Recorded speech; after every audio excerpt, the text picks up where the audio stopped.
Alhamdulillahi Rabbil Alamin. Wassalatu wassalamu ala Sayyidina Maulana Muhammadin wa ala alihi wa sahbihi ajma'in. Rabbin fa'na bima 'allamtana wa 'allimna ma yanfa'una warzuqna ilman yuqarribuna ilaika ya Rabbal Alamin. Allahumma faqihna fid din wa 'allimna ta'wil waftah 'alaina futuhal 'arifina bika ya Rabbal Alamin. ولا حول ولا قوة إلا بالله العلي العظيم.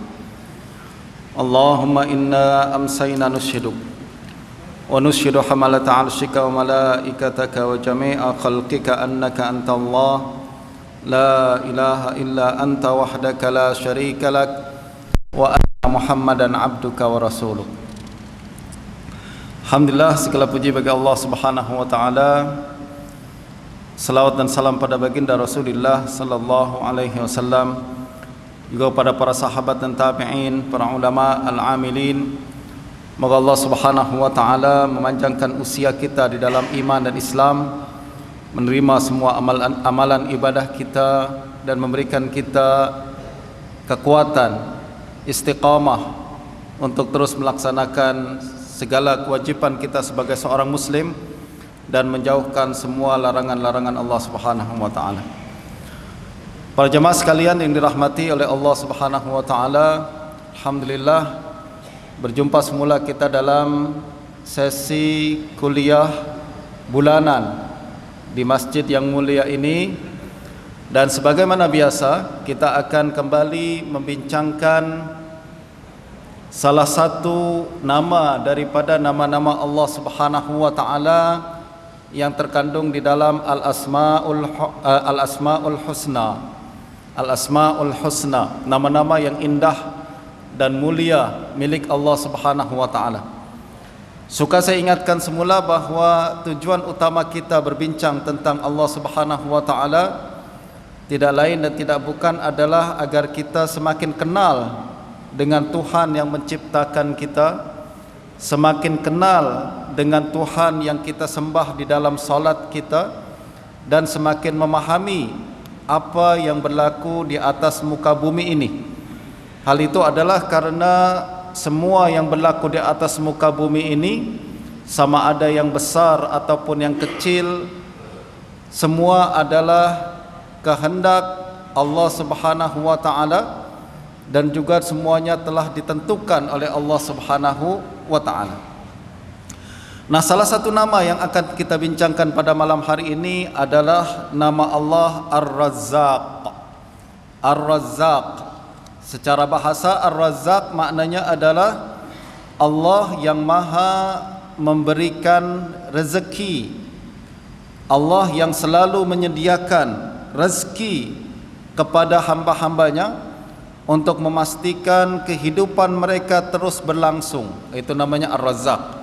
Justru kata Imam Al-Halimi, Ar-Razzaq huwa ar-raziqu rizqan ba'da rizq wal muqsirul muwassi'u lahu. Beliau mengatakan makna Ar-Razzaq adalah Allah yang terus memberikan rizki setiap saat tanpa terhenti, dan yang memperbanyak rizki, melimpahkan rizki dan meluaskan rizki kepada hamba-hambanya. Nah, ini makna Ar-Razzaq yang akan kita bincangkan pada malam hari ini. Allah Subhanahu wa taala salah satu sifatnya adalah sentiasa memberikan rizki kepada hamba-hambanya, dan bahkan Allah Subhanahu wa taala di dalam Al-Quran menjamin rizki setiap hamba-hambanya. Jadi bukan hanya Allah memberi rizki, akan tetapi juga Allah Subhanahu wa taala menjamin rizki setiap hamba-hambanya, sama ada manusia, hayawan, tumbuh-tumbuhan dan lain sebagainya. Di dalam Al-Quran surah Al-Hud, surah Hud ayat yang ke-6, Allah Subhanahu wa taala berfirman, "Wa ma min dabbatin illa 'alallahi rizquha wa ya'lamu mustaqarraha wa mustawda'aha kullun fi kitabin mubin." Kata Allah Subhanahu wa taala, tidaklah satu hayawan yang berjalan di atas muka bumi ini, melainkan rizkinya dijamin oleh Allah Subhanahu wa taala. Masya Allah, ini adalah ucapan Allah Subhanahu wa taala dalam Al-Quran. Sama ada kita percaya atau tidak percaya, itu saja. Kata Allah Subhanahu wa taala, "Wa ma min dabbatin illa 'ala Allahi rizquha." Tidaklah setiap hayawan yang berjalan di atas muka bumi. Dabbah tentuan maknanya adalah hayawan yang berjalan di atas muka bumi. Sama ada dia manusia, sama ada dia semut, sama ada dia kambing, hayawan apa saja, setiap yang bernyawa dan memerlukan makanan, Allah Subhanahu wa taala telah jamin rizkinya di atas muka bumi ini. Jadi setiap makhluk yang Allah jadikan di atas muka bumi, Allah telah tetapkan rizki dia macam mana, sebanyak apa. Kalau dia hidup hingga 10 tahun misalkan, maka rizki dia hingga 10 tahun telah dijamin oleh Allah Subhanahu wa taala. Sekiranya dia hidup 70 tahun misalkan, maka Allah Subhanahu wa taala jamin rizki hingga 70 tahun tidak akan berkurangan untuk dia. Lalu Allah Subhanahu wa taala mengatakan, "Wa ya'lamu mustaqarraha wa mustauda'aha." Allah juga mengetahui tempat hayawan itu tinggal dan tempat hayawan itu berjalan. Jadi kata Allah Subhanahu wa taala, setiap hayawan yang Allah jadikan termasuk manusia, Allah jamin rizkinya dan Allah tahu alamatnya. Istilah kita lah, Allah jamin rizkinya dan Allah tahu alamatnya. Jadi kalau Allah Subhanahu wa taala tetapkan rizki untuk si fulan, maka rizki tersebut tidak akan salah alamat. Tidak akan salah alamat datang ke tempat orang lain, tak mungkin. Kalau Allah telah tetapkan rizki itu milik si fulan, dia akan sampai kepada si fulan walaupun dia berada di tempat yang paling jauh, paling terpencil, paling tersembunyi sekalipun. Ini adalah janji daripada Allah Subhanahu wa taala. Semua rizki Allah telah jamin. Allah tahu juga setiap alamat dan tempat kita berada. Justru jangan bimbang, kata Allah Subhanahu wa taala. Jangan bimbang sama sekali berkenaan dengan rizki, sebab Allah yang jamin rizki tersebut. Kullun fi kitabin mubin. Kata Allah Subhanahu wa taala, semuanya berada dalam catatan yang sangat jelas milik Allah Subhanahu wa taala. Jadi semuanya telah didaftar oleh Allah. Kita semua, nama kita, anak-anak kita, istri kita, adik-beradik kita, ibu bapa kita, semua telah didaftar oleh Allah Subhanahu wa taala dalam sebuah kitab. Dan Allah katakan rizki mereka aku jamin, confirm mereka akan dapat rizki, dan rizki tersebut tidak akan pernah salah alamat. Nah, ini makna Allah Subhanahu wa taala pemberi rizki. Justru apabila kita meyakini Allah Subhanahu wa taala sebagai pemberi rizki, salah satu sifat yang lahir pada diri kita adalah sifat ketenangan dan tak ada kebimbangan sama sekali. Betul tak? Semua rizki di tangan Allah Subhanahu wa taala. Semuanya telah diketahui oleh Allah Subhanahu wa taala. Justru jangan bimbang, justru jangan takut, jangan khawatir. Semua telah dijamin oleh Allah Subhanahu wa taala. Nah, berbincang berkenaan dengan rizki ini, tuan-tuan dan puan sekalian, dia sebenarnya sangat luas. Ya, berbincang berkenaan dengan rizki ini adalah sesuatu yang sangat luas. Rizki bukan setakat sesuatu yang kita makan dan minum saja. Rizki bukan sesuatu yang kita pakai ataupun kita gunakan untuk berkendaraan dan lain sebagainya. Tak. Rizki, kata para ulama, terbagi menjadi dua. Ada rizki yang zahir, ada rizki yang batin. Rizki yang zahir adalah sesuatu yang kita nampak, yang kita makan tu, ya tak? Sesuatu yang kita makan masuk ke dalam perut kita, berubah menjadi tenaga ataupun menjadi tubuh kita, itu rizki, betul.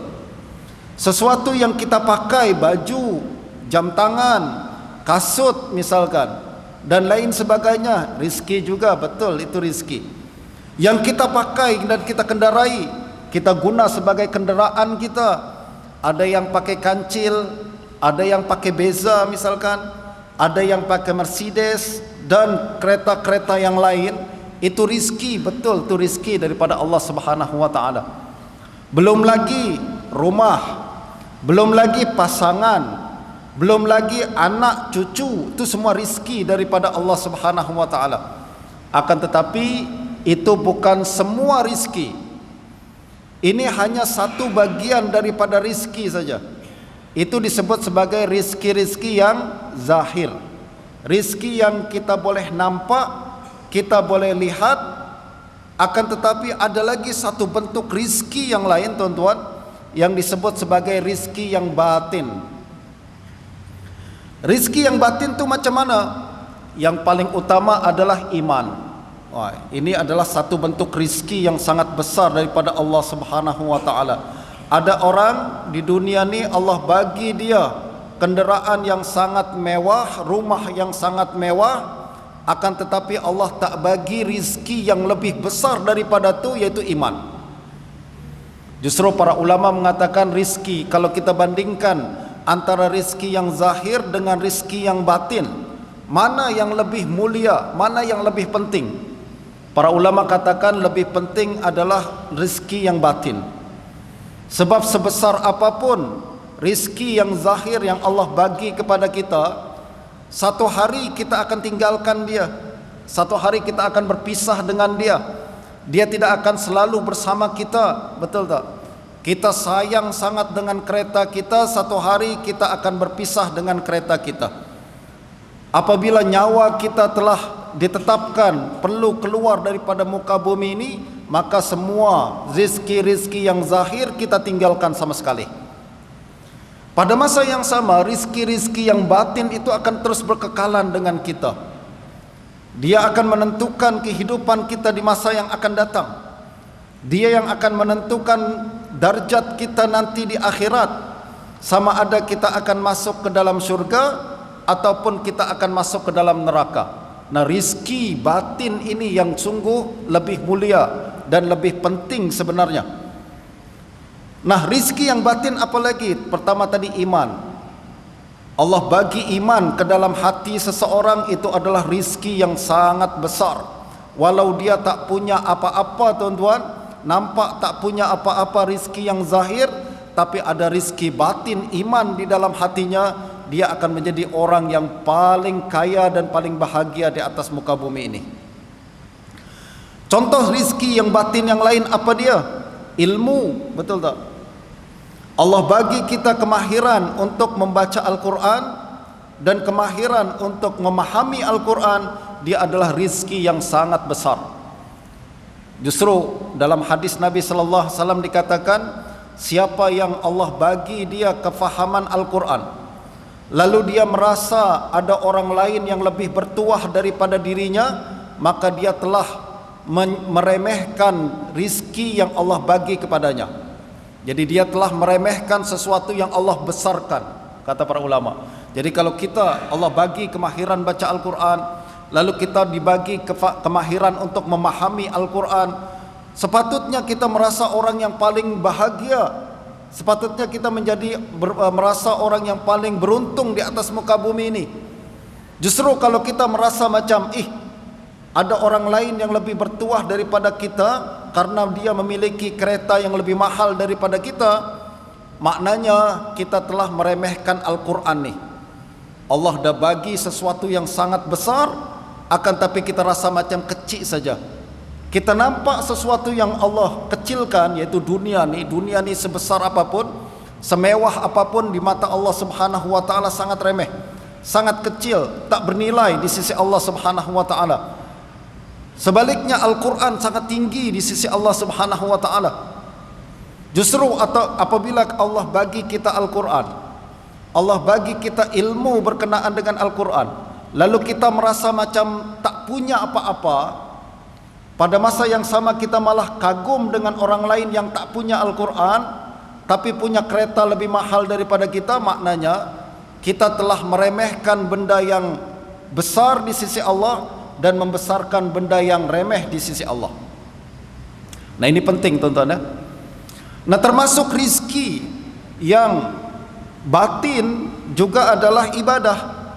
Kita hari ini datang ke masjid, solat berjamaah, solat maghrib berjamaah, kemudian kita hadir dalam majelis ilmu, mendengarkan pembacaan ayat-ayat suci Al-Quran, berusaha untuk kenal kepada Allah Subhanahu wa ta'ala. Itu rizki tuan-tuan, itu rizki yang sangat besar.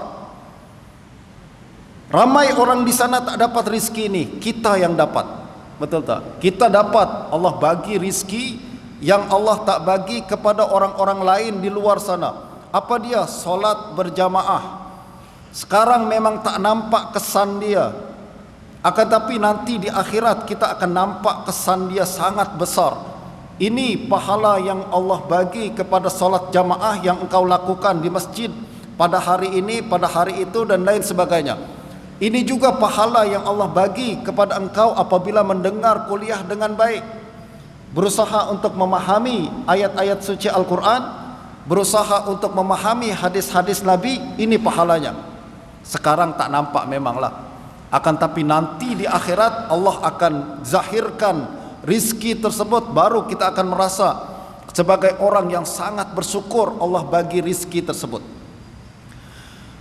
Nah, justru tuan-tuan, para ulama kita, para salafus saleh kita, para ulama tabi'in, sahabat Nabi dan tabi'in, mereka tahu betul nilai rizki batin lebih tinggi daripada nilai rizki zahir.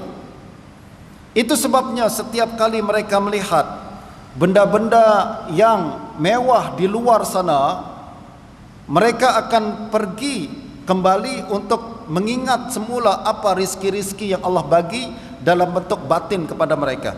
Sebagai contoh tuan-tuan, ada seorang ulama bernama Hisham ibn Urwah. Hisham ibn Urwah ni seorang ulama tabi'in yang ada di Madinah. Beliau adalah masih keturunan Sayyidina Abu Bakar Siddiq radhiyallahu anhu, sebab ayah Hisham bin Urwah adalah Urwah ibn Zubair. Urwah ibn Zubair, ayah dia adalah Zubair ibn Awam, seorang sahabat Nabi. Ya tak? Pada masa yang sama, Zubair ibn Awam kawin dengan Asma binti Abu Bakar Siddiq radhiyallahu anhu.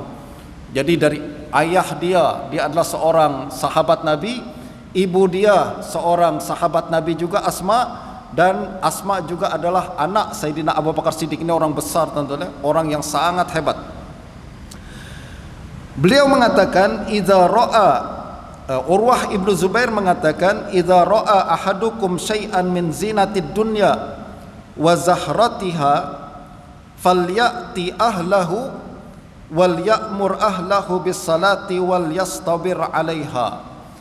Dia katakan, sekiranya engkau melihat kemewahan dunia yang diberikan kepada seseorang, misalkan kita nampak seseorang, Allah bagi dia kemewahan dunia yang sangat hebat, rumah dia lebih mahal daripada rumah kita, jam tangan dia lebih mahal daripada jam tangan kita misalkan, kereta dia lebih hebat daripada kereta kita. Apa kata Urwah bin Zubair? Segera balik ke rumah, lalu suruh anak-anak kamu untuk melakukan salat, dan suruh mereka untuk bersabar mendirikan salat 5 waktu. Sebab Allah Subhanahu wa taala mengatakan, wala tamuddanna ainaika ila ma matta'na bihi azwajam minhum zahratal hayatid dunya linaftinahum fihi wa rizqu rabbika khairu wa abqa. Beliau mengatakan, sebab Allah Subhanahu wa taala perintahkan macam tu. Kata Allah di dalam Al-Quran surah Taha ayat 131 hingga 132, Allah mengatakan kepada nabinya, baginda Nabi sallallahu alaihi wasallam, kata Allah, la tamuddanna ainaika ila ma matta'na bihi azwajan minhum, janganlah engkau panjangkan pandanganmu kepada apa yang telah kami berikan kepada orang-orang kafir tersebut. Kadang di zaman Nabi orang kafir pun hebat-hebat tuan-tuan. Di zaman Nabi mereka orang kafir menguasai ekonomi, Di zaman Nabi orang kafir menguasai politik. Mereka punya harta benda yang berlimpah, hidup dalam keadaan mewah dan lain sebagainya. Semua kemewahan dunia ada di tangan mereka. Apa kata Allah kepada nabinya? La tamuddanna ainaika ila ma matta'na bihi azwajan minhum. Wahai Rasulullah, jangan suka pandang kepada apa yang Allah bagi, kemewahan yang Allah bagi kepada mereka. Jangan suka engkau pandang perkara tersebut. Zahratal hayati dunia itu sekedar perhiasan kehidupan dunia saja. Maknanya sekejap saja. Mereka pegang sekarang, esok mereka akan tinggalkan. Mereka kuasai sekarang, esok mereka akan tinggalkan. Linaftinahum fih, tujuannya adalah untuk menyesatkan mereka. Allah bagi kekayaan ni tuan-tuan kadang bukan untuk sebagai kemuliaan bagi mereka. Sebaliknya kekayaan yang Allah bagi kepada orang yang tidak beriman sebenarnya adalah untuk merendahkan mereka, menyusahkan mereka nanti lebih banyak di akhirat. Justru kalau kita melihat, Masya Allah, orang-orang ni tak beriman kepada Allah Subhanahu Wa Taala tapi punya pelbagai fasiliti yang sangat hebat. Mereka punya harta yang sangat banyak. Linaftinahum fih, kata Al-Quran. Sebenarnya bukan untuk memuliakan mereka, malah sebaliknya untuk merendahkan mereka nanti di akhirat. Wa rizqu rabbika khairu wa abqa. Rizki daripada Allah lebih baik dan lebih berkekalan. Jadi kalau Allah bagi rizki kepada seorang hamba, rizki Allah nanti di akhirat lebih baik dan lebih kekal. Sekarang kita tak punya apa-apa, jangan merasa macam kita ni rendah. Jangan kita merasa punya perasaan hina, tak punya confident, rasa macam kita ni tak berharga. Tak. Sebaliknya kita ni memiliki sesuatu yang lebih hebat daripada mereka. Siapa yang punya iman, maka sebenarnya dia memiliki sesuatu yang lebih mahal daripada yang dimiliki oleh semua orang tersebut. Di akhirat nanti tuan-tuan kita akan nampak, bersyukur sangat Allah bagi kita iman, walau setitis, macam setitik iman di dalam hati, berbanding semua kekayaan harta dunia yang Allah bagi kepada kaum musyrikin dan kaum yang tidak beriman kepada Allah Subhanahu Wa Taala. Di akhirat nanti semua tu tak ada harga sama sekali. Akan tapi iman sekecil mana, dia akan memiliki nilai yang sangat tinggi di sisi Allah Subhanahu Wa Taala. Lalu Allah mengatakan, wa'mur ahlaka bis salati wastabir 'alaiha la nas'aluka rizqan nahnu narzuquk wal 'aqibatu littaqwa. Kata Allah kemudian, setelah Allah katakan jangan tengok kemewahan yang Allah bagi kepada orang-orang kafir tersebut, sebaliknya kata Allah, perintahkanlah ahli keluargamu untuk melakukan salat dan perintahkan mereka untuk terus bersabar dalam melaksanakan salat tersebut. Kenapa Allah gandingkan antara larangan untuk melihat kepada kemewahan orang-orang kafir digandingkan dengan perintah untuk melakukan solat? Sebab tuan-tuan, solat adalah rizki batin. Betul tak? Apa yang dimiliki oleh orang kafir itu adalah rizki zahir. Rizki zahir sementara, sedangkan rizki batin berkekalan. Antara rizki zahir dengan rizki batin lebih mulia, lebih kekal dan lebih berharga. Justru para ulama kemudian mengingatkan macam ni tuan-tuan, apabila kita melihat seseorang mengalahkan kita dalam perkara dunia, maka kalahkanlah dia dalam perkara akhirat. Ini perintah para ulama kita. Kalau kita melihat orang lain mengalahkan kita dalam perkara dunia, kalahkan dia dalam perkara akhirat. Misalnya kita bawa kereta kita kancil saja, orang jiran kita datang, dia bawa hon kita pula, gitu tengah jalan, kereta dia BMW misalkan, nampak betul dia bangga kepada kita, tunjuk bahawa dia lebih hebat daripada kita. Okey, aku kalah dalam bab kereta ni, tapi aku akan kalahkan engkau dalam bab solat 5 waktu misalkan. Aku akan kalahkan engkau dalam bab solat berjamaah. Jangan sampai kita tuan-tuan, kereta pun kalah, solat jamaah pun kalah sama dia, rugi kita. Betul tak? Ini yang paling hebat tuh macam tuh. Dia boleh kalahkan orang lain dalam bab kereta, dia boleh kalahkan orang lain juga dalam bab solat. Ini kita betul-betul rugi. Betul tak? Para ulama mengatakan macam tadi, sekiranya ada orang yang kalahkan kita dalam bab dunia, usahalah untuk kalahkan dia dalam bab akhirat. Sebab bab dunia ni kalah sementara saja. Paling 10 tahun, 20 tahun lepas tu kita sama-sama meninggal dunia kan. Orang yang pakai kancil masuk ke dalam kubur, orang yang pakai BMW pun masuk dalam kubur. Kita sama-sama manusia. Kita sama ketika masuk ke dalam kubur. Tak ada beza sama sekali. Nah, di dalam kubur tu yang membezakan kita adalah amalan kita. Justru sekarang biarkan dia tertawa, senyum, sinis kepada kita 10-20 tahun saja, sekejap saja. Nanti kita akan tertawa dan senyum sinis kepada dia selama-lamanya.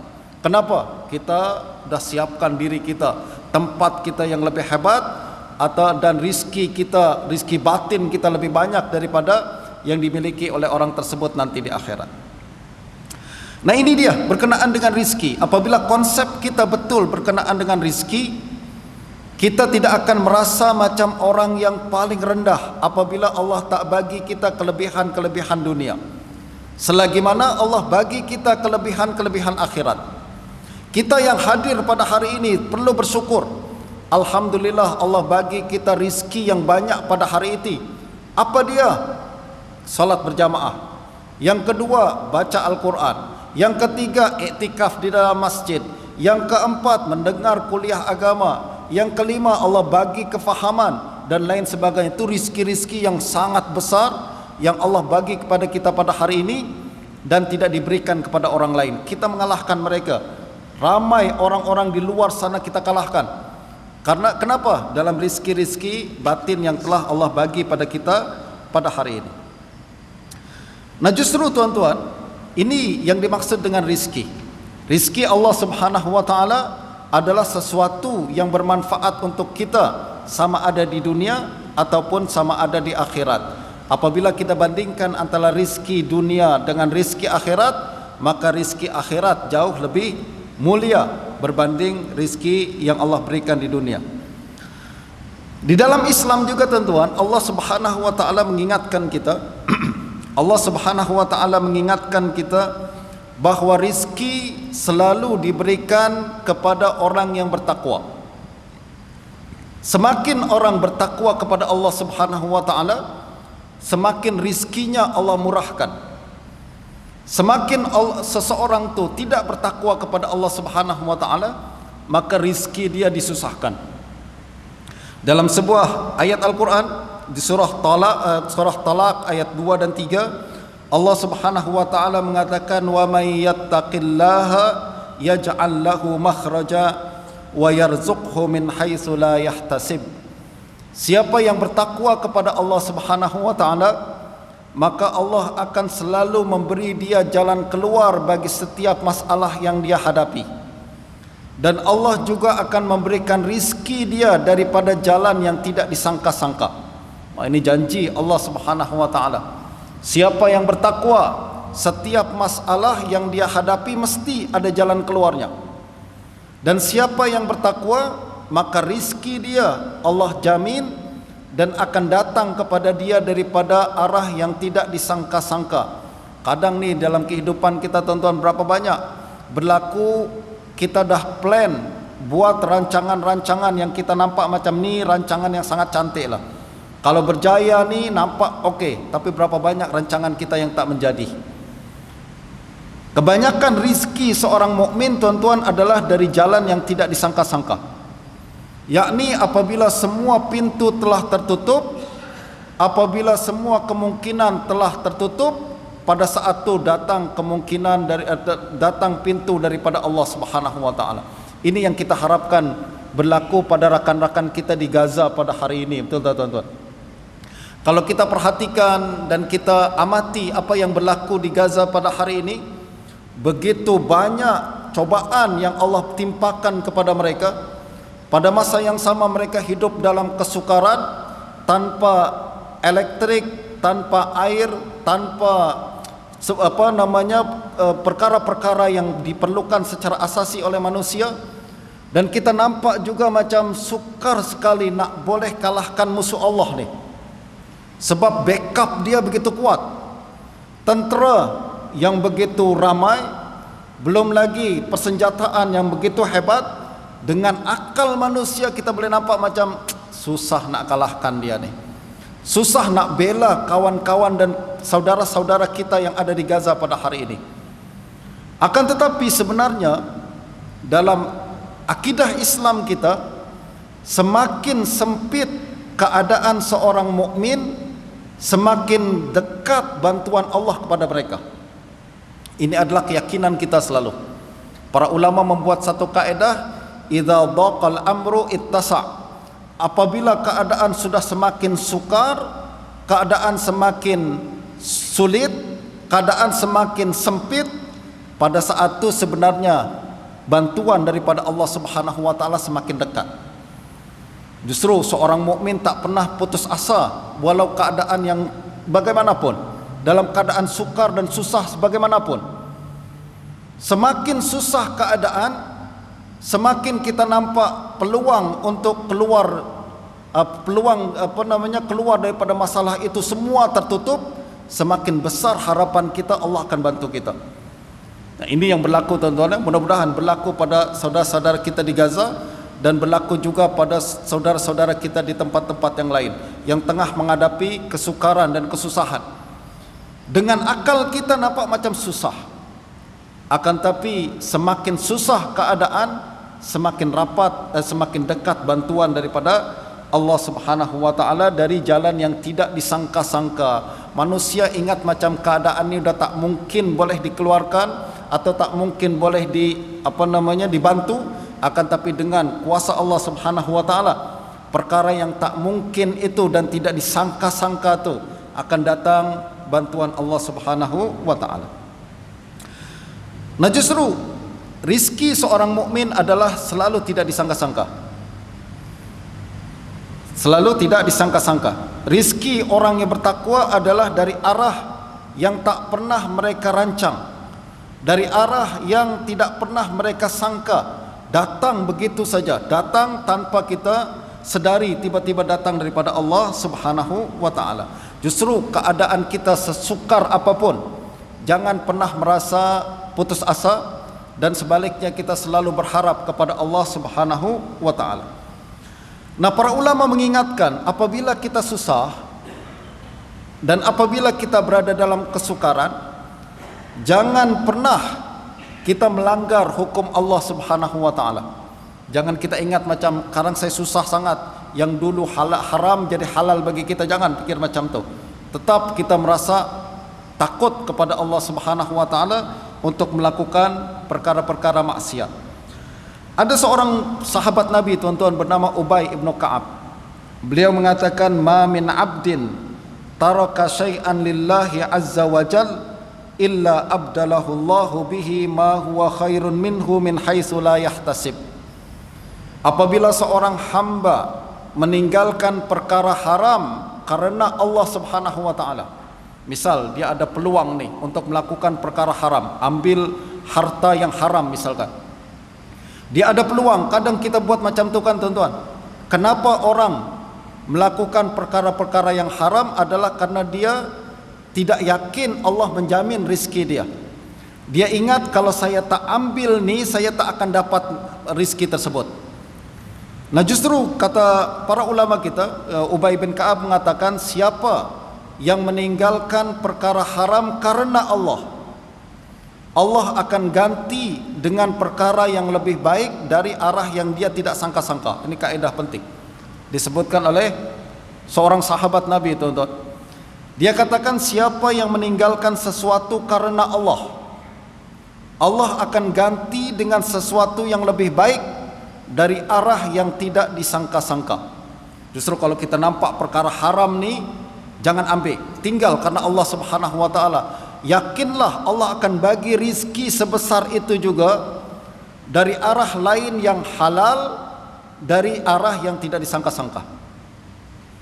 Berkenaan dengan perkara ini tuan-tuan, ada sebuah cerita mudah-mudahan masih sempat masa saya ni.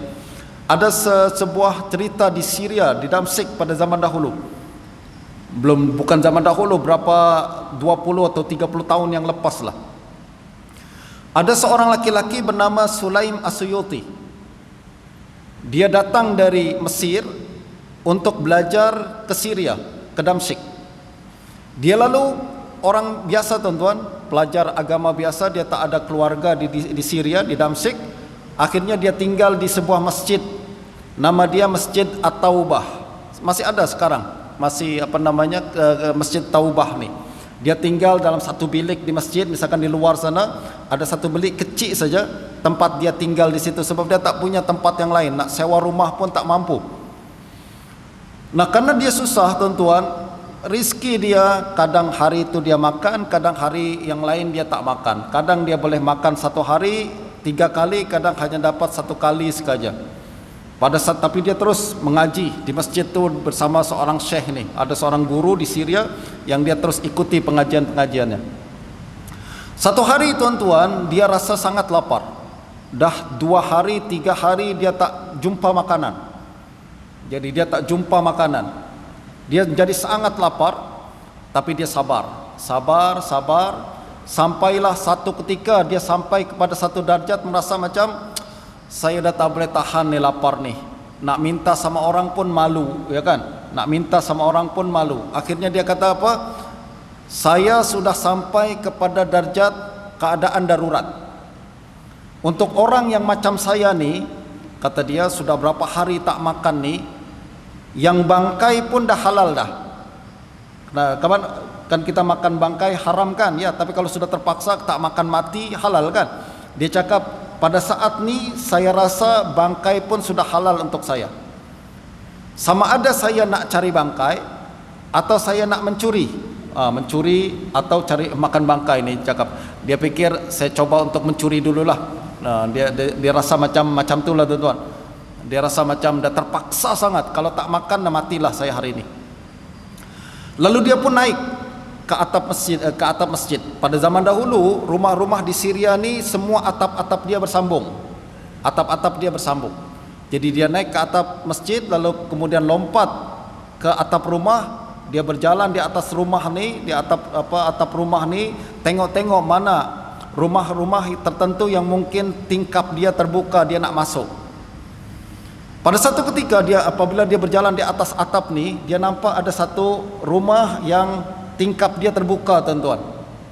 Dia pun kemudian masuk ke dalam rumah tersebut menerusi tingkap tu.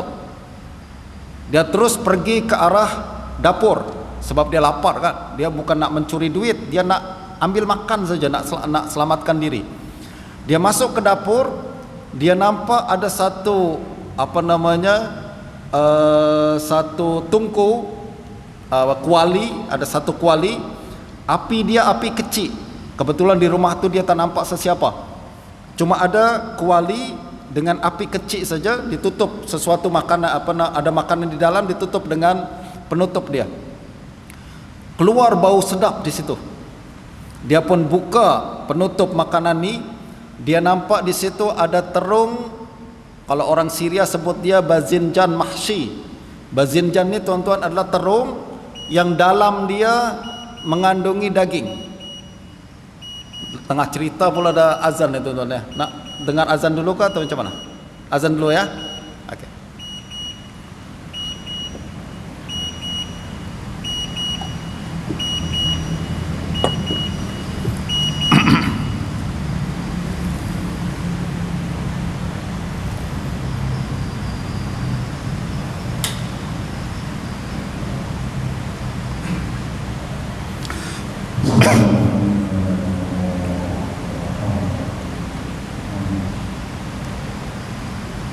Allahu Akbar, Allahu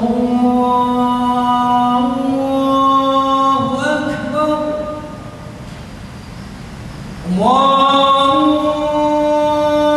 Akbar,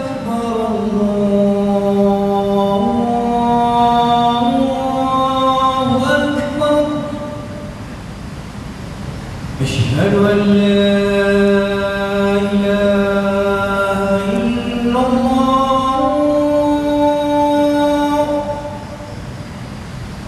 أشهد أن لا إله إلا الله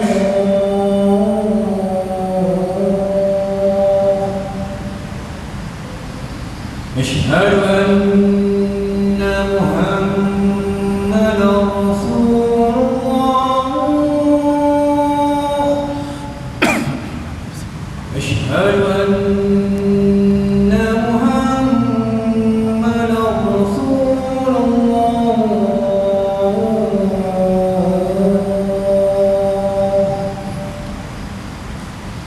هيا على الصلاة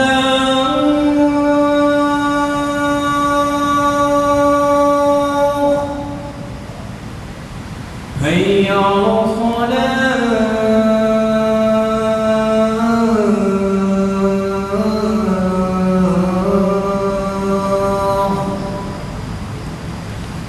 هيا على الفلاح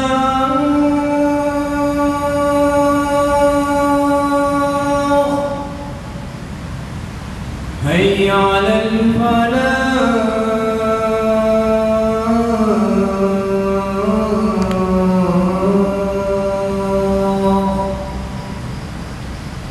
الله أكبر الله أكبر لا إله إلا الله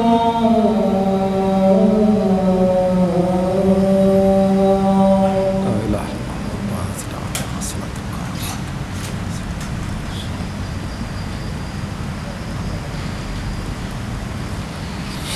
Bismillahirrahmanirrahim. Alhamdulillah rabbil alamin. Salatu wassalamu ala sayyidina Muhammadin wa alihi wa sahbihi ajma'in. Okey. Tuan-tuan dan puan sekalian, dalam beberapa menit lagi insyaallah kita lanjutkan perbincangan kita. Nah, tadi saya berhenti berkenaan dengan Sulaim Suyuti tadi kan. Orang yang sudah berapa hari tak makan, lalu dia mencoba untuk mencuri untuk setakat menyelamatkan nyawa dia saja. Dan dia naik lalu masuk ke dalam rumah seorang ni, dan dia masuk ke dapur, ternyata ada satu kuali. Kuali ni api dia kecil, tengah nampak macam masak, orang tengah masak lah, tapi ditinggalkan begitu saja. Lalu kemudian ditutupi dengan suatu tutupan. Apabila dibuka tutupan tersebut, dia nampak ada satu makanan yang disebut sebagai bazinjan mahshi. Dan bazinjan mahshi ni adalah terung, tuan-tuan, ni makanan orang Syria, sedap dia. Terung, dalam dia daging. Terung dimasak, ya. Kemudian dalam dia adalah daging. Dan bau dia memang bau sangat sedap. Bayangkan orang yang tengah lapar, berhari-hari tak makan, tercium bau macam ni, ya kan?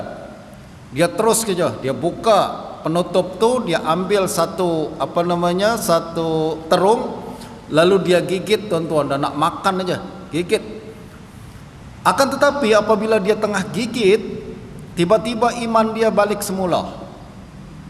Jadi iman dia ingat semula pada Allah Subhanahu wa taala. Dia gigit, dia cakap, astagfirullahalazim, apa yang tengah aku buat ni? Aku datang ke rumah orang, masuk ke rumah orang tanpa izin, menceroboh rumah orang, lalu mencuri makanan dia pula. Astagfirullahalazim.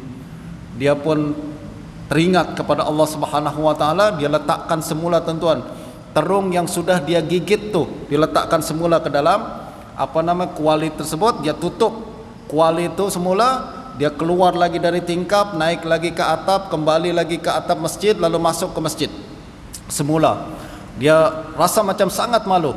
Dia cakap, saya ni seorang pelajar agama, tak patut buat macam tu. Walaupun terpaksa, saya rasa tak patut buat macam tu. Ini perkara yang diharamkan. Dia pun kembali ke masjid, tuan-tuan. Pada saat tu syekh dia, guru dia tengah ceramah di hadapan orang ramai mengaji, yang datang mengaji. Dia pun duduklah bersama orang ramai. Tapi ceramah tu dah tak masuk kepala dia lagi, tuan-tuan. Dia udah, biasalah orang dah lapar kan, dah lapar, dia dah tak concentrate lagi lah, dah tak boleh berikan tumpuan lagi pada saat tu. Selepas kuliah berakhir, semua orang beredar, tinggal dia saja tengah duduk di ujung sana, dengan syekhnya yang mengajar ni tengah duduk. Tiba-tiba datang seorang perempuan pakai niqab, tutup muka dia. Orang Arab macam tu kan, muka dia pun tutup dan sebagainya. Datang nak bercakap dengan tuan guru, tuan syekh. Dia cakap dengan suara yang halus. Sulaim tu yang di ujung sana dia tak dengar apa-apalah. Perempuan ni cakap macam serius sangat sama tuan guru ni. Tiba-tiba tuan guru panggil Sulaim tu, "Wahai Sulaim." Dia tengok tak ada orang lain di masjid, dia yang ada cuma Sulaim saja. Dipanggil, "Sulaim, datang kemari." Datang. Lalu kata tuan guru dia, "Sulaim, perempuan ni datang kepada saya. Dia minta dicarikan suami. Minta dicarikan suami. Kenapa? Sebab suami dia baru saja meninggal dunia. Dan perempuan ni datang dari negeri yang jauh." Jadi suami dia dengan dia ni datang dari negeri yang jauh. Datang bukan dari orang Damsyik lah, dia datang dari negeri yang jauh. Dan sekarang suami dia meninggal dunia. Jadi dia bimbang hidup di sebuah negeri yang asing bagi dia. Jadi dia minta agar dicarikan suami. Orang zaman dahulu macam tu tuan-tuan. Jadi perempuan kalau dia rasa macam perlukan bantuan, dia akan datang saja. Dan datang kepada siapa? Kepada syekh, tentulah. Syekh yang tahu orang baik untuk jadi suami macam mana kan. Maka kata syekh tu, "Awak nak tak menikah dengan perempuan ni?" Sulaim kata, "Memang saya pun tak ada rumah," ya kan. Dan syekh katakan perempuan ni dia punya rumah adalah hartalah peninggalan suami dia. "Awak nak tak menikah dengan dia?" Sulaim katakan, "Okey, saya rasa kalau tuan guru suruh saya menikahlah. Saya pun tak ada rumah dan tak ada tempat." "Okey," kata tuan guru, "kita hadirkan saksi, lalu kita buat akad nikah di tempat tu juga." Terus buat akad nikah. Selesai akad nikah, kata tuan gurunya, "Sekarang wahai perempuan, sila bawa suami awak ni pulang ke rumah." Sulaim pun pergi bersama dia dengan perempuan ni, pergi ke rumah dia tuan-tuan, masuk masuk ke rumah tersebut, lalu duduk. Dia dipersilahkan duduk oleh istrinya, "Sila duduk abang." Dia cakap, "Saya sebenarnya sebelum keluar tadi sudah masak. Sebab saya sudah plan lah, nanti kalau sudah dinikahkan dengan suami yang baru, saya nak jamu suami saya dengan masakan yang tengah saya masak tersebut." Dia buka tuan-tuan penutup wajah dia, Masya Allah, perempuan yang sangat cantik. Perempuan sangat cantik. Dan kemudian dia masih muda lagi. Bukanlah dia minta carikan suami karena dia tak cantik, tak, memang cantik dia pada satu. Lalu dia katakan, "Abang nak makan ke tak? Saya sudah masak lah, sudah siapkan masakan memang." Kata Sulaim, "Tentulah, sudah berapa hari dia tak makan kan." Okey. Isteri dia masuk ke dapur. Sulaim pun tengok-tengok macam ke atas ke bawah, macam aku kenal tempat ni. Macam aku kenal tempat ni. Ya tak? Dia baru perasan, ternyata Masya Allah, ini adalah tempat yang saya masuk tadi. Ini adalah rumah yang saya masuk tadi. Tak lama kemudian istrinya pun bawa kuali di hadapan dia. Dia letak di hadapan Sulaim, lalu dia buka penutup tu. Nampak apa tuan-tuan? Bazinzan mahshi, terung yang telah dia masak tu. Isteri dia katakan, "Wahai abang, jemput makan." Kata istrinya kemudian, macam pelik sikit nih. Kenapa ada satu terung ni macam orang dah gigit dah. Macam orang dah gigit. Sulaim pun tengok, Masya Allah, inilah rumah yang tadi saya masuk dan inilah terung yang tadi saya gigit. Dia pun menjadi sangat malu dan menyesal. Akhirnya dia menangis. Dia cerita kepada istri dia tuan-tuan. Dia katakan, "Minta maaf istriku, sebenarnya saya tadi datang sini berniat nak mencuri, tapi kemudian saya udah hampir makan dah tu. Akan tapi karena takut kepada Allah Subhanahu wa taala, saya letakkan semula terung tersebut di tempat ni dan saya kembali ceritakan semuanya." Apa kata istri dia tuan-tuan? Dia katakan, "Abang, oleh karena abang meninggalkan satu terung yang haram, Allah bagi rumah ini dan seisinya untuk abang. Masya Allah, betul tak? Allah bagi semua rumah ini dan seisinya untuk abang, karena engkau tinggalkan satu perkara yang haram. Itu seperti yang diucapkan oleh Sayyidina Ubay ibn Ka'ab. Siapa yang meninggalkan sesuatu yang haram karena Allah, Allah akan ganti dengan yang lebih baik dan dari arah yang tidak disangka-sangka. Betul tak? Dari arah yang tidak disangka-sangka. Kenapa? Sebab Allah lah yang maha pemberi rizki. Kita kena ingat, Allah yang bagi rizki. Rizki ini di tangan Allah Subhanahu wa ta'ala. Sekiranya kita ingin mendapatkan rizki yang halal, yang suci dan bersih, pastikan tinggalkan semua yang haram. Setiap kali kita tinggalkan yang haram, jangan rasa macam merugi. Rasa macam rugilah aku tak ambil. Jangan rasa macam merugi. Sebaliknya kita kena yakin, saya tinggalkan yang macam ni, deal misalkan satu deal 1 juta ringgit, tapi haram, Allah ruginya aku tak ambil. Jangan bimbang, Allah akan ganti dengan perkara yang lebih baik dari arah yang tidak kita sangka-sangka. Sebab Allah Subhanahu wa ta'ala Ar-Razzaq, yang maha pemberi rizki. InsyaAllah kita akan melanjutkan pada masa akan datang. Sallallahu ala sayyidina Muhammadin wa ala alihi wa sahbihi wasallam. Wassalamualaikum warahmatullahi wabarakatuh.